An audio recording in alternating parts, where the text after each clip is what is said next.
Saudações, leitores e seguidores do Instituto Liberal. Eu sou o Lucas Berlanza e este é mais um IL Flash. Aquele momento da semana em que a gente elenca os 7 artigos que mais impactaram, que mais fizeram sucesso no nosso site oficial e nas nossas redes sociais. E hoje o nosso IL Flash começa com um artigo do Roberto Rachevsky sobre o futuro da humanidade. Nós vamos hoje basicamente fazer aqui uma viagem no tempo através dos artigos do Instituto Liberal. Começamos pelo futuro, indo ao futuro, com uma crítica aos coletivistas, geralmente os ambientalistas, que muitas vezes estão associados a agendas sociais-democratas, com os seus tons catastrofistas, o seu ódio ao ser humano, aquela coisa ao ser humano, geralmente por ser capitalista, por praticar as atividades do mercado, essa geralmente é a crítica. É o câncer do planeta, está destruindo o planeta, está destruindo a vida na Terra, etc. e tal. Ele diz que quanto mais esses catastrofistas e céticos dizem não acreditar no futuro, no amanhã, no porvir da humanidade, mais seres humanos nascem, florescem e enriquecem, produzindo conteúdos, enriquecimentos materiais, intelectuais, tecnológicos, de todos os tipos. Isso porque os seres humanos, na visão do Rachevsky, são otimistas, sabem que o universo é benevolente, porque são a única espécie que, em vez de se adaptar à natureza, adapta a natureza às suas necessidades existenciais. E isso é uma grande glória para a espécie humana na concepção objetivista do Roberto Rachevsky. Do futuro para o passado. No artigo da Catarina Rochamonte sobre um grande pensador liberal, Karl Popper, a razão oracular de Hegel e o historicismo profético de Marx. Apesar de ela reconhecer no artigo que Popper tinha uma certa, até certo ponto, tolerância com aceitação do estado de bem-estar social típico da social-democracia, é um autor referencial para o pensamento do liberalismo, por uma série de elaborações que ele desenvolve em defesa do que ele chama de sociedade aberta, que era uma sociedade justamente em que as liberdades individuais, as prerrogativas do indivíduo são preservadas, são protegidas, são respaldadas.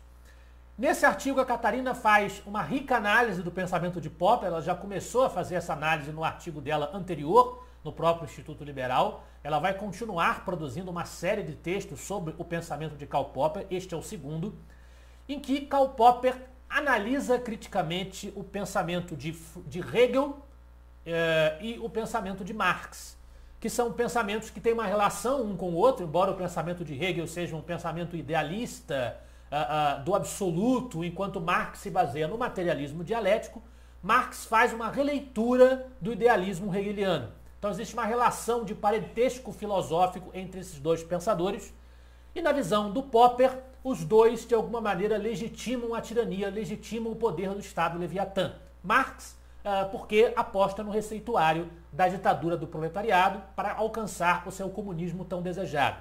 E Hegel porque enxerga no Estado prussiano da época em que ele existia a realização do absoluto na existência social. Portanto, uma espécie de endeusamento do Estado tal como ele se organizava naquela época.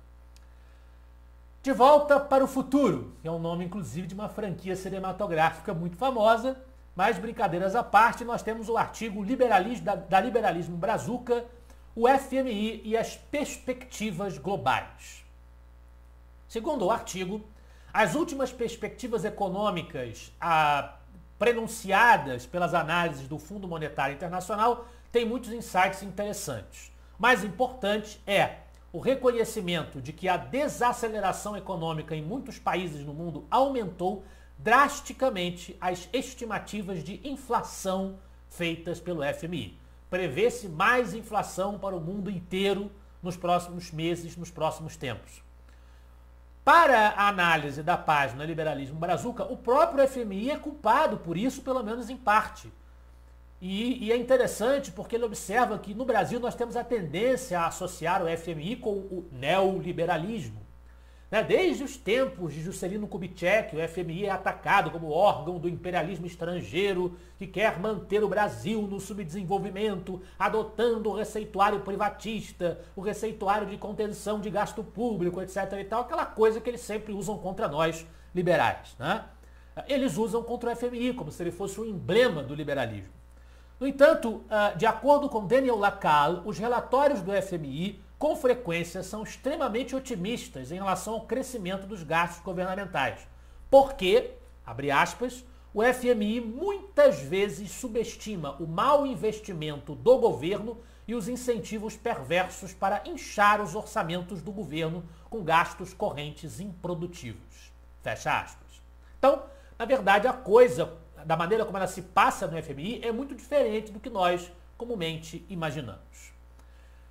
Passamos pelo passado, futuro, passado, futuro, voltamos para o presente, um triste presente, com o artigo da página da coluna Judiciário em Foco, da Kátia Magalhães, o juiz que vira réu no país kafkiano. Esse artigo, como todos os artigos dessa coluna Judiciário em Foco, é uma análise jurídica de uma decisão bizarra do Poder Judiciário brasileiro.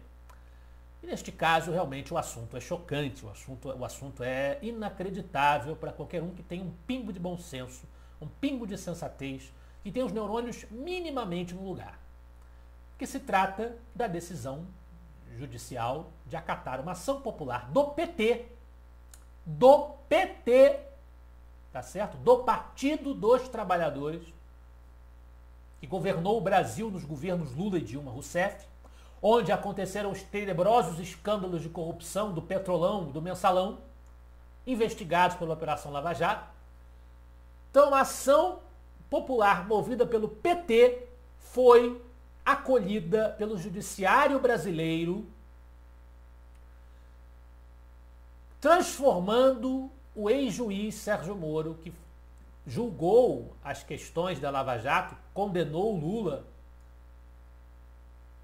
transformando o Sérgio Moro em réu por prejuízos causados à Petrobras.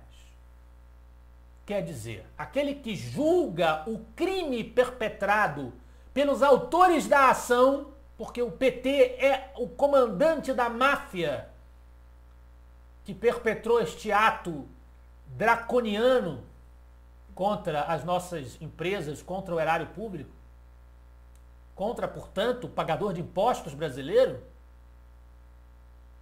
aquele que julgou, que condenou tudo isso, é agora colocado no banco dos réus por ter tido a audácia de emitir a sua decisão judicial.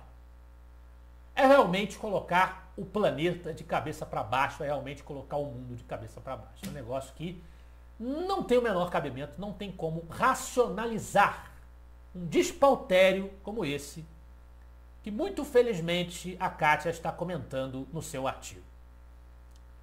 Bom, depois de fazermos essa viagem no tempo, independentemente da época, algumas coisas são perenes, e sobre elas aborda o Alex Pipkin, a destruição criativa e o setor público. Não importa se é hoje, se foi ontem ou se será amanhã, o processo de competição no mercado e de consequente destruição criativa, a falência, o fracasso daquilo que não comunica, se comunica com a realidade do povo, com o que o consumidor haverá de demandar, que não gera valor para os segmentos da sociedade, isso favorece a economia de mercado. E representa as qualidades da economia de mercado, em contraste com o atraso do parasitismo estatal que mantém coisas completamente obsoletas em vigência, através do erário, dos recursos obtidos, mais uma vez enfatizamos, do pagador de impostos. Agora a gente vai para o passado novamente com uma homenagem na série A Sabedoria do João Luiz Mauad, A Sabedoria de Arthur Conan Doyle. Arthur Conan Doyle, nascido em 22 de maio de 1859 e falecido em 7 de julho de 1930, o autor, criador de Sherlock Holmes, tem várias citações contra o dogmatismo, contra as limitações, o cerceamento da liberdade, mesmo dos excêntricos de se expressarem, o que tem muito a ver com a visão liberal do entrechoque criativo das ideias e dos estilos de vida. Então, é uma homenagem com várias citações interessantes de Arthur Conan Doyle. Agora, nós ficamos na liderança do IL Flash de hoje com um texto entre o passado e o futuro, entre um passado glorioso, um passado de realizações em que nós liberais nos inspiramos, e um futuro nebuloso, que ninguém sabe onde vai parar. É o artigo do historiador Rainer Zitelmann. O Chile, modelo de país capitalista, seguirá o mesmo caminho da Venezuela? No seu livro O Capitalismo Não é o Problema, é a Solução, o Rainer compara esses dois países na América Latina, o Chile como exemplo de liberalismo, de privatismo, graças às políticas adotadas pelos Chicago Boys, e a Venezuela o exemplo de desastroso socialismo do século XXI. Neste texto, ele faz uma entrevista com o cientista político Axel Kaiser, os dois palestrantes da nossa primeira Conferência Internacional da Liberdade, que foi nesta sexta-feira,